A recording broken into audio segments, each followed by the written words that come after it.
Afternoon, guys, or morning. I mean, Sunday morning. Figured I'd give y'all an update of what I'm doing here. Make sure it's zoomed out. I got the header on yesterday, the exhaust done yesterday, everything hooked up and running, and I was starting to put the injection on and looking for a spot to put it under the hood, and I ran into something that I'm gonna have to address first. So we're not going to be done with the Jeep this weekend.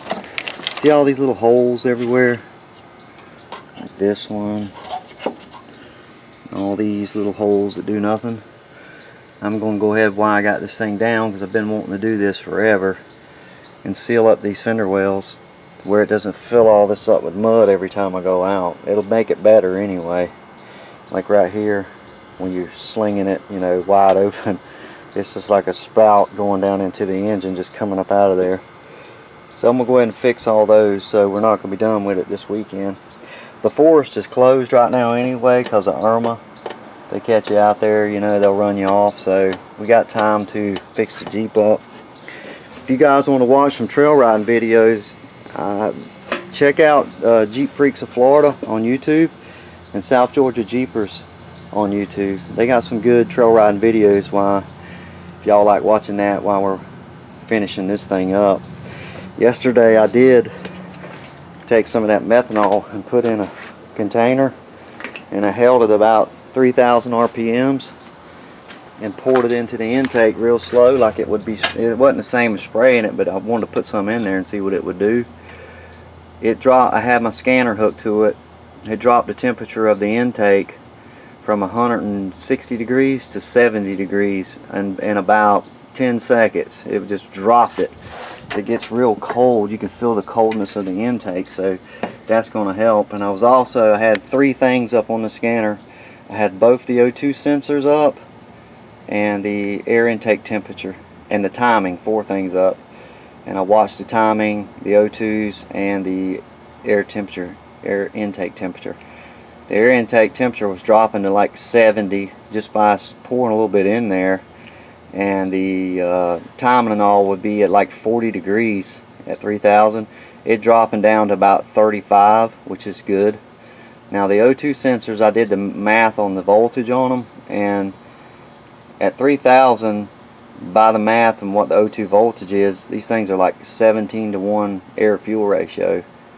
So it's still lean as hell, but we have to get a wideband and put on, and I know it's ridiculous to do that, but once I get the tuning on something like this, I go overboard with it, but I'll get it right. I want to get a wideband on it and see, you know, actually what it's doing.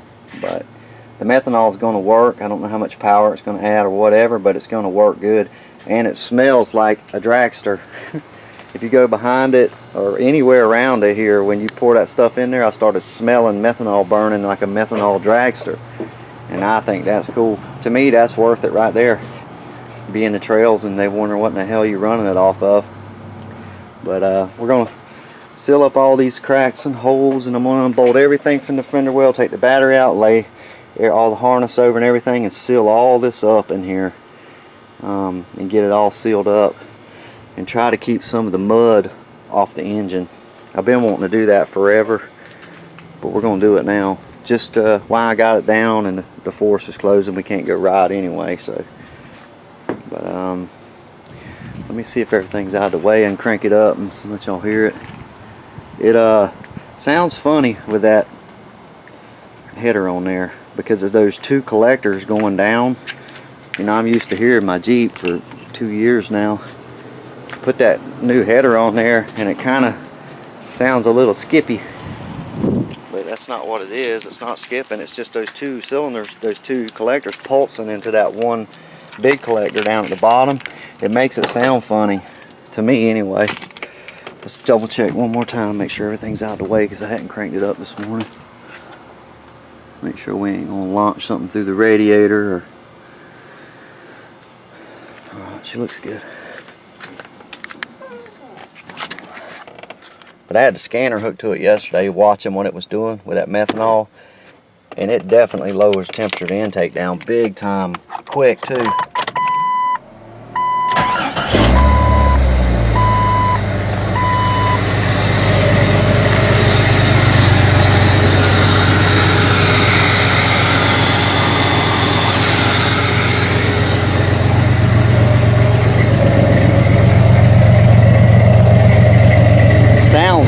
different.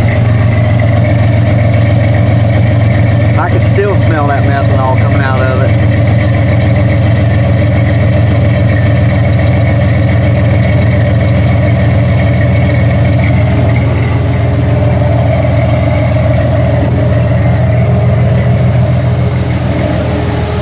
See if y'all can hear it, see the throttle response difference.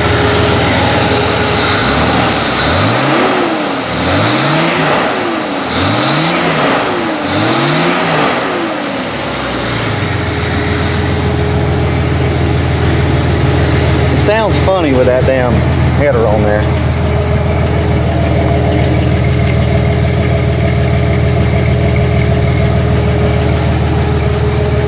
It's definitely got a better throttle response. I mean, I'm just gonna push it like a half an inch.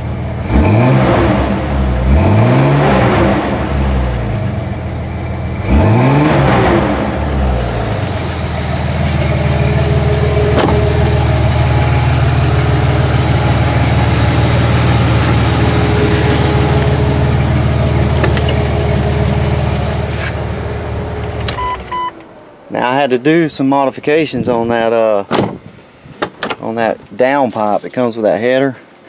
I'm gonna put it in the video right about, well, I'll tell you just a second. I'm gonna put it in the video. It's shaky and it's worse than this video as far as shakiness, but I was working. But I had to cut that collector adapter, had to cut it and turn everything to get it to line up. I made a video on it and it's real shaky, but I'll put it up now. How you doing, everybody? I got it all on. Nothing was really nothing to show other than the header went on pretty standard. There was a one bolt. This bolt here you have issues with. It's pretty tight. You have to do it with a wrench, but you get up underneath the Jeep, come from the bottom and just slowly get it in. The rest of them go in pretty standard. And the washers that hold it on, you got a fat side and a skinny side to the washer. You know, you'll see this fat side goes towards the header because the flange is a little bit thinner than this. Now, I did run into a problem with the exhaust pipe, so I figured I'd make a movie and show you all that when I did what I had to do. These pipes are welded together like so, and it doesn't line up. Well, I look down through the tubes down in there, you can see that pipe's up in there. So you take a whiz wheel, cut behind the weld, just separate it, and then you can turn it. When you get this up on the header, you can stick this up in there and turn the 90 degrees to where you need it at. You'll see if you get this header what I'm talking about. It wants to run into the side of the Jeep, mine did. But just taking a cut behind the weld, cut through one pipe, not the other pipe, and it'll pull right apart.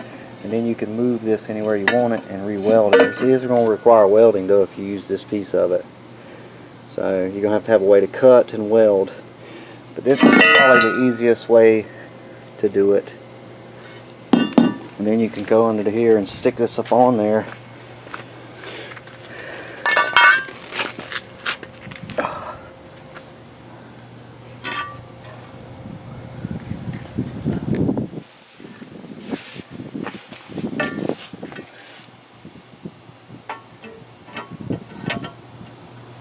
If that's the way it goes.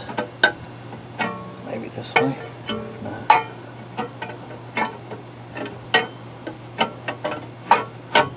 Anywho, it sticks up on there. I can't do it with one hand. There it goes.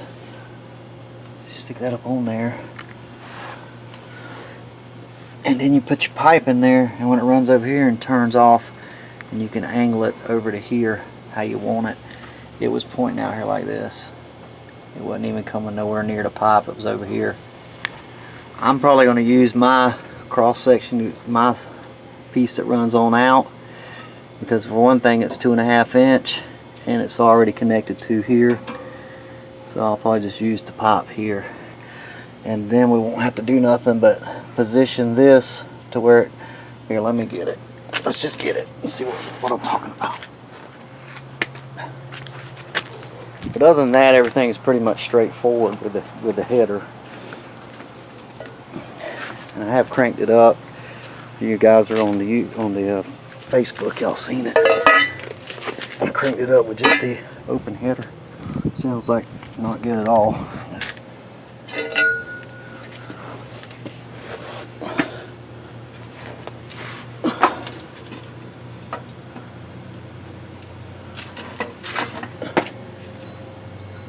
Set y'all down.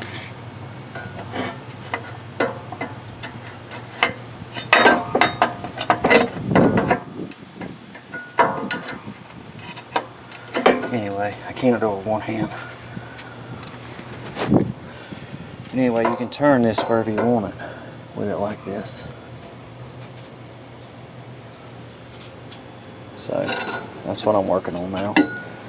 Other than that, it's pretty straightforward. I just thought I'd show you all that real quick.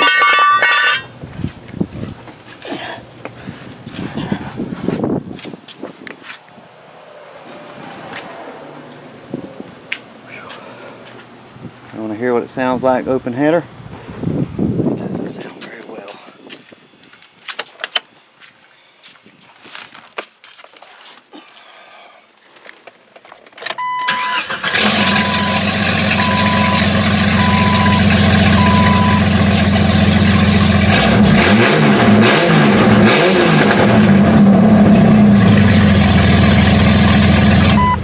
It sounds like a pulpwood truck.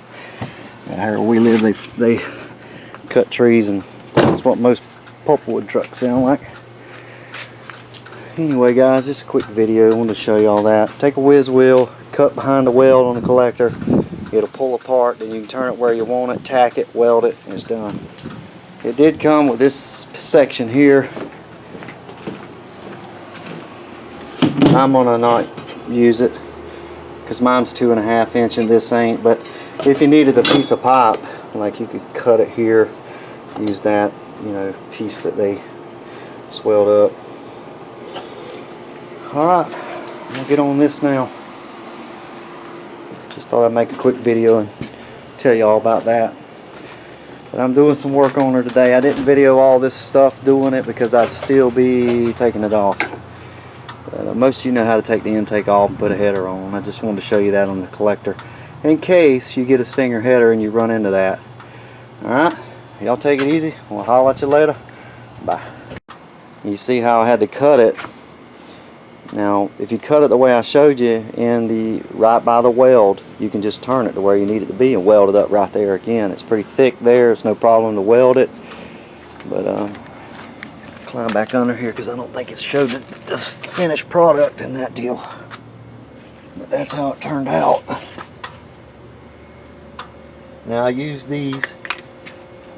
I didn't. Oh, that's hot shit. I use these instead of welding it so I can get all this crap out of here easy. Because y'all know me, I like to tear stuff up. So I didn't weld all this up. Now that slip-on collector, I don't know how well all that's going to come apart, but hopefully we won't have to pull it apart very often. But we'll see. Oh, and the O2 sensor.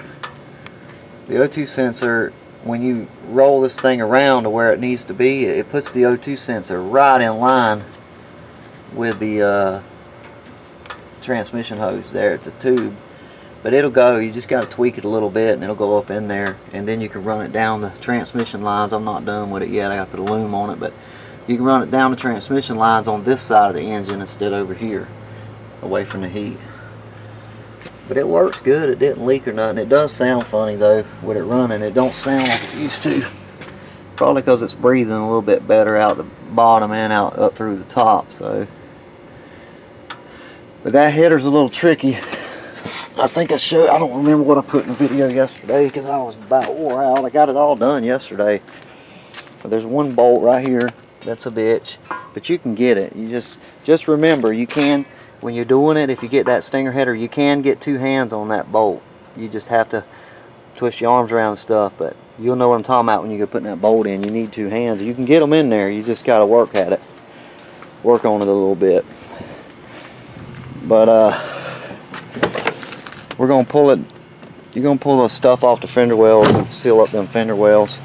I have no idea where I'm going to put that pump at yet. It's been kind of hard to figure out.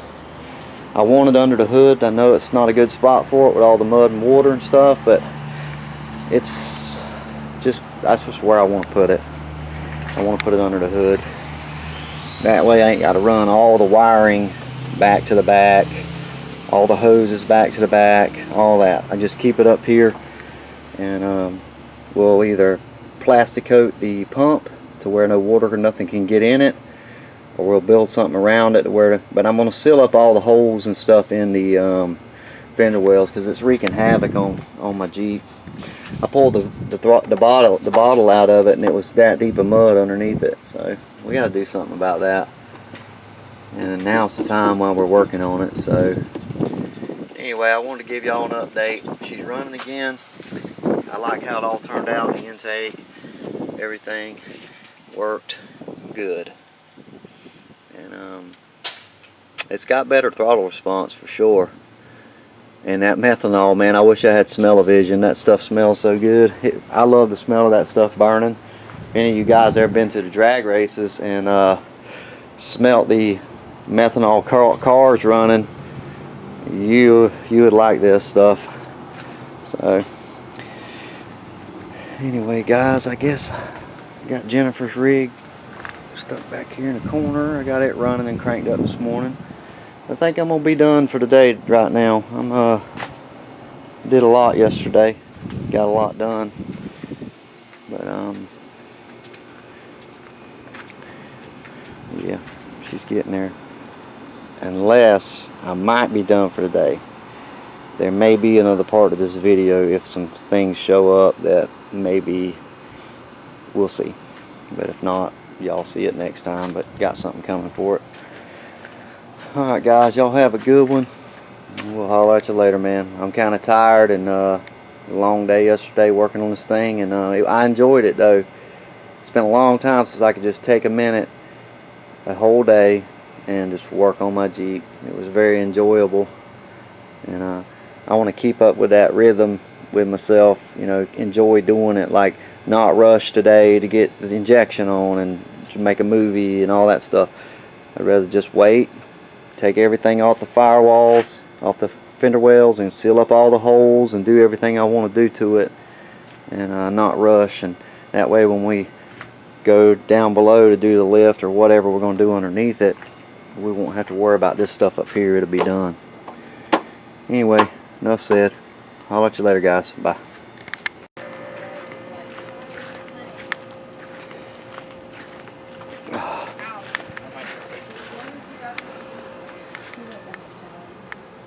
Oh, I remember that. I followed that whole little scratch.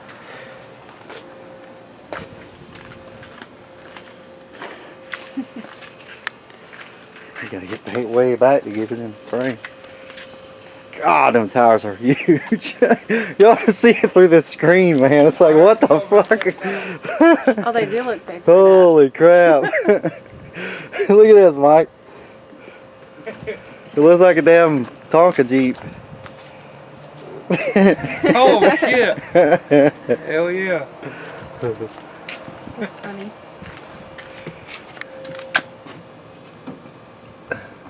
What's this? Oh, that's another one. I was like, where'd that come from? Oh, all four. I can give them. I keep trying to talk me into get 44s. Wait a minute. Yeah. I need no damn 44s. 44s is too big.